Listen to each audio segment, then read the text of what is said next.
आज अयोध्या में राम मंदिर का उद्घाटन है और मूर्ति का प्राण प्रतिष्ठा किया जाएगा। मूर्ति का प्राण प्रतिष्ठा, ये पहली बार ये शब्द सुनने को मिल रहा है कि मूर्ति में भी प्राण डाला जाता है। पता नहीं मूर्ति में प्राण कैसे डाला जाता है। अब वो ब्राह्मण लोग कैसे मूर्ति में प्राण डालते हैं ये तो वही लोग जाने। पर मोदी जी ऐलान किए थे कि 22 जनवरी 2024 को राम मंदिर का उद्घाटन करेंगे। ये टोटली पॉलिटिकल एजेंडे के तहत किया जा रहा है, क्योंकि 2024 का चुनाव बहुत नज़दीक है। कुछ ही महीनों में चुनाव होने वाला है और बहुजन समाज के नेता को भी वहाँ पे बुलाया गया था, जिन्होंने साफ साफ में बात को टाल दिया कि हम कभी और जाएंगे। कुछ लोगों ने कहा अभी जब मेरी मर्जी होगी तो जाएंगे। तो देश भर के सारे नेताओं को बुलाया गया था और 22 जनवरी को वहाँ भव्य समारोह है। और पूरे यूपी में जो नेशनल मीडिया है, इलेक्ट्रॉनिक मीडिया है, प्रिंट मीडिया है, उनका जमावड़ा भी देखने को मिलेगा।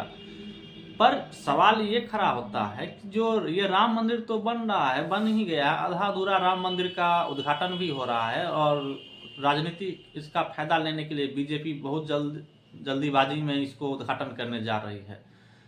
तो अब जो हिंदू मुसलमान करके जो हिंदू मुसलमान के थ्योरी पे लड़ाई लड़के SC ST OBC समाज के लोगों को लड़ाया गया और दूसरी तरफ से मुसलमान को लड़ाया गया, और वो बाबरी मस्जिद ढाई गई 6 दिसंबर को। और फिर ये राम मंदिर जो बुद्धिस्ट कल्चरल के तहत वहाँ जो खुदाई हुई, जो पुरातत्ववेत्ताओं के द्वारा कार्बन डेटिंग किया गया, उसका समय निकाला गया, उसमें जो बुद्धिस्ट सामग्री मिली, जो बुद्धिस्ट से रिलेटेड, जो बुद्धा से रिलेटेड था, उसमें ऐसे साक्ष्य सबूत मिले।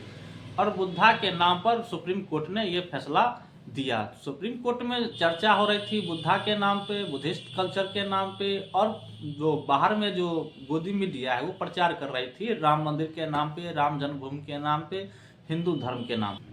तो अब ये हिंदू मुसलमान का जो चर्चा है देश में, SC ST OBC versus Hindu मुसलमान किया जाता है, SC ST OBC को हिंदू बनाया जाता है, फिर मुसलमान से भिड़ाया जाता है। और देश में मुसलमानों की स्थिति कुछ ठीक नहीं है। कई दशकों से देखने को मिल रहा है, करीब आज़ादी के बाद से इस मुसलमानों का जो शोषण होने लगा। कभी मारा जाता था और इतना मारा जाता है कि जब तक उसकी जान न चले जाए तब तक उसको पीटते रहते हैं। तो देश में हिंदू मुसलमान का बहुत ज़्यादा माहौल गर्माता है बीच में, और इतना तक बयानबाजी होती है, उनके धर्मों पर अटैक किया जाता है ब्राह्मणों के द्वारा, बीजेपी RSS जो लोग हैं उनसे, जो उसके शाखा में जाते हैं उनके द्वारा। तो मुसलमानों को जो मारा जाता है, पीटा जाता है। आप सोचिए, मुसलमान के 56 देश है, करीब पूरे वर्ल्ड में 56 देश मुस्लिम कंट्री है। अगर हिंदू मुस्लिम जो भारत में चल रही है, हिंदू मुस्लिम की राजनीति चल रही है, उसमें अगर 56 देश इन्वॉल्व हो जाए तो क्या होगा? तो नतीजा ये होगा कि देश का फिर और विभाजन हो जाएगा। इससे पहले भी कई विभाजन हुए हैं। जो विभाजन हुए वो भारत के सपोर्ट में नहीं है, वो भारत के विरोध में ही काम करते हैं।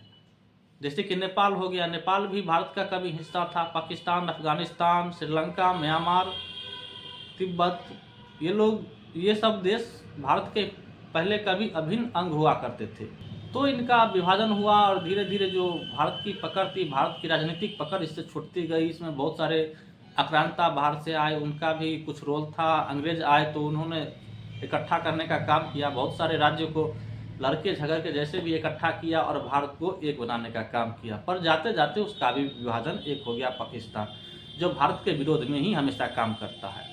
और मुस्लिम को मारा जाता है, मुस्लिम को पीटा जाता है। अगर 56 देश इन्वॉल्व हो जाए तो फिर एक और विभाजन होगा। तो उसमें जो अब विभाजन होने वाला है, अगर यह होगा तो क्या उसमें मुसलमानों को कुछ मिलने वाला है? तो मुसलमान अगर ऐसे गलतफहमी में रहते हैं कि चूंकि विभाजन संभव है, तय है, अगर हिंदू मुसलमान होता रहा तो विभाजन होना तय है। तो ऐसे में बहुजन समाज के लोगों को सोचना चाहिए और हिंदू मुसलमान की लड़ाई में कभी SC ST OBC समाज के लोगों को नहीं आना चाहिए, न भिड़ना चाहिए। आज प्रत्येक घर में TV है, अखबार है, ये ब्राह्मणों का ही काम करते हैं। दिन भर हिंदू, मुसलमान, राम मंदिर, पाकिस्तान, यही सारी न्यूज आती रहती है। और दिमाग को जो है ना पॉइजन, स्लो पॉइजन दे करके धीरे धीरे SC ST OBC को हिंदू में धकेला जाता है, कन्वर्ट किया जाता है। अब तो मोहन भागवत ब्राह्मण समाज के लोग भी हाल ही में कुछ दिन पहले से प्रचार करना शुरू कर दिए कि हम जो मेरा धर्म है वो सनातन है। पहले हिंदू हिंदू करके SC ST OBC को लड़ाया और राम मंदिर बनाया। अब उनका कहना है कि मेरा धर्म सनातन है, क्योंकि बहुजन समाज के बहुत सारे संगठन आवाज़ उठाने लगे कि हिंदू कहाँ पे लिखा हुआ है, रामायण में, महाभारत में, गीता में, श्रुति स्मृति कहाँ पे लिखा हुआ है बताओ। तो बहुजन समाज के लोग सोचने पे मजबूर हो गए और समझने लगे। अब तो सब लोग घर में पढ़ाई लिखाई करने लगे, तो सब में थोड़ी सी नॉलेज आने लगी और जागरूकता फैलने लगी। बहुजन समाज के लोग भी लीडरशिप करने लगे और लोगों को जागृत करने का काम करने लगे। तो बहुजन समाज में भी अब जागरूकता फैलने लगी, तो पता चला हिंदू कोई धर्म नहीं है। तो जब ब्राह्मणों ने अंदरूनी सर्वे किया तो उसे पता चला कि अरे सब लोग को पता चल गया है कि हिंदू कोई धर्म है ही नहीं। तो फिर उन्होंने अपना एक अलग पैतरा इस्तेमाल किया और उन्होंने कहा कि मेरा धर्म सनातन है। ये भी बुद्धा का ही शब्द है। सनातन धर्म भी बुद्ध से ही चुराया गया है, ये चोरी का शब्द है। हिंदू धर्म मुसलमानों की दी हुई गाली थी। जब बाहरी आक्रांता आए थे, यहाँ को गुलाम बनाए थे, उस टाइम उन्होंने जिसने गुलाम बनाया उनका हिंदू का मतलब होता है काले लोग, गुलाम लोग, इनका एक गाली शब्द है। तो जब वो लोग आए बाहरी आक्रांता, बाहरी जो मुस्लिम लोग आए आक्रमण किए, तो जो यहाँ के लोगों को जो गुलाम बनाया उन्हें हिंदू कहा। तो हिंदू का मतलब गाली होता है, हिंदू कोई धर्म नहीं है। न रामायण में महाभारत में कहीं पे नहीं लिखा हुआ हिंदू। तो बहुजन समाज के लोग जागृत रहें और राम मंदिर का आज उद्घाटन है तो आज कला दिवस मनाने का काम करें और देश भर में इसका जो बहुजन समाज के लोग हैं, बहुजन समाज के जो नेता है, कट्टर नेता है बहुजन समाज के लिए जो लड़ते हैं, वामसद जैसे संगठन, वो लोग आज कला दिवस के रूप में ऐलान किए हैं। और प्रत्येक घर से प्रत्येक लोगों को सोचना चाहिए और समझना चाहिए और ब्राह्मणों के जाल से, षड्यंत्र से बचना चाहिए।